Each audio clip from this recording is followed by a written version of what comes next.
বাণিজ্যিক কেন্দ্র বাদাঘাট বাজারে ধানের শীষের শক্তি প্রদর্শন, মোটর শোভাযাত্রা থেকে জনসমাবেশে জনতার ঢল। শফিকুল ইসলাম, সুনামগঞ্জ। তাহিরপুর প্রতিনিধি। ত্রয়োদশ জাতীয় সংসদ নির্বাচনকে সামনে রেখে সুনামগঞ্জ ১, জামালগঞ্জ, তাহিরপুর, মধ্যনগর ও ধর্মপাশা আসনে ধানের শীষের প্রার্থী আলহাজ আনিসুল হকের সমর্থনে বাণিজ্যিক কেন্দ্র বাদাঘাট বাজারে আয়োজিত মোটর শোভাযাত্রা ও জনসমাবেশ যেন রূপ নেয় জনতার ঢলে।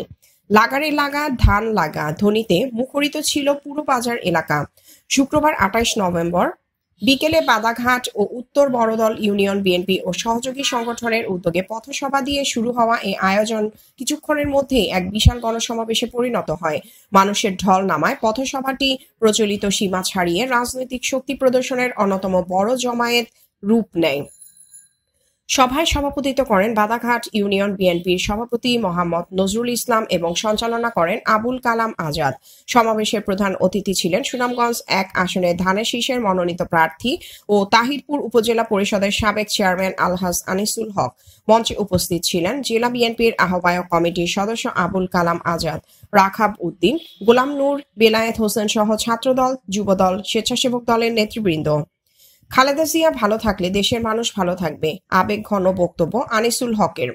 বক্তব্যের শুরুতেই তিনি বেগম খালেদা জিয়া ও তারেক রহমানের প্রতি অন্যায় আচরণের প্রসঙ্গ উল্লেখ করে আবেগে কণ্ঠ ভারী করে বলেন, আমাদের নেত্রীকে বিনা কারণে কারাগারে রাখা হয়েছিল।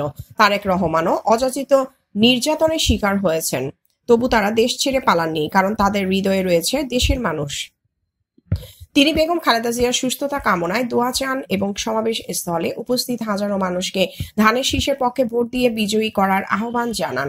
আনিসুল হক বলেন, বাদাঘাট ও মিয়ারচর নদীতে আধুনিক ব্রিজ নির্মাণ, বেকার যুবকদের কর্মসংস্থান, হাওর ফসল রক্ষা বাঁধে দীর্ঘমেয়াদী স্থায়ী পরিকল্পনা, শিক্ষা, স্বাস্থ্যসেবা ও যোগাযোগ ব্যবস্থার উন্নয়ন, আমার ৪ উপজেলার প্রতিটি মানুষের জীবনমান উন্নয়নের জন্য আমি কাজ করতে চাই। তিনি আরো বলেন, ধর্ম বর্ণের ঊর্ধ্বে মানবিক রাজনীতি। এ আসনে হিন্দু, মুসলিম, বৌদ্ধ, খ্রিস্টান সবাই আমরা একে অপরের ভাই।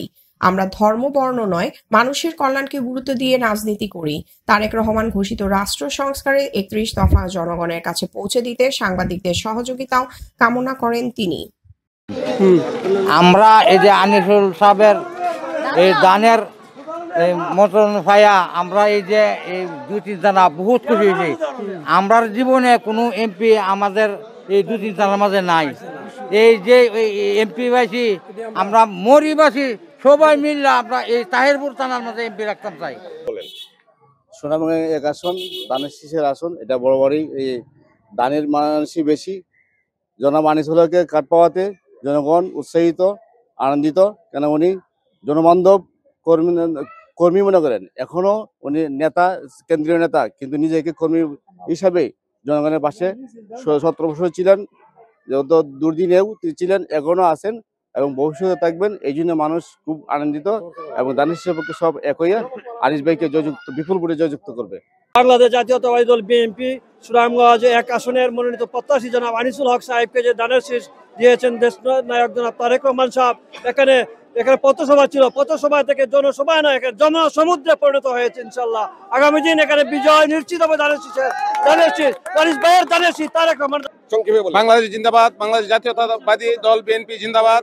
আজকে যেভাবে দল জনাব আনিসুল হককে পছন্দ করে মনোনয়ন দিয়েছে, তেমনি স্বতঃস্ফূর্তভাবে সুনামগঞ্জ ১ এলাকার জনগণ সার্বিকভাবে উৎফুল্ল এবং সম্মানিত উপস্থিতি, আপনারা জানেন গত ত্রয়োদশ নির্বাচনে গত ২রা নভেম্বর যে মনোনয়ন দিয়েছেন এই তাহিরপুরের সন্তান জননেতা আলহাজ আনিসুল হক সাহেবকে মনোনয়ন দেওয়াতে এই সুনামগঞ্জ ১ আসনের প্রত্যেকটি মানুষের আজকে উচ্ছ্বাসে ভাসছে। প্রত্যেকটি মানুষ আজকে মানে খুশিতে লাফালাফি করছে, লাগারে লাগা ধান লাগা ধানের শীষের আগামী নির্বাচনে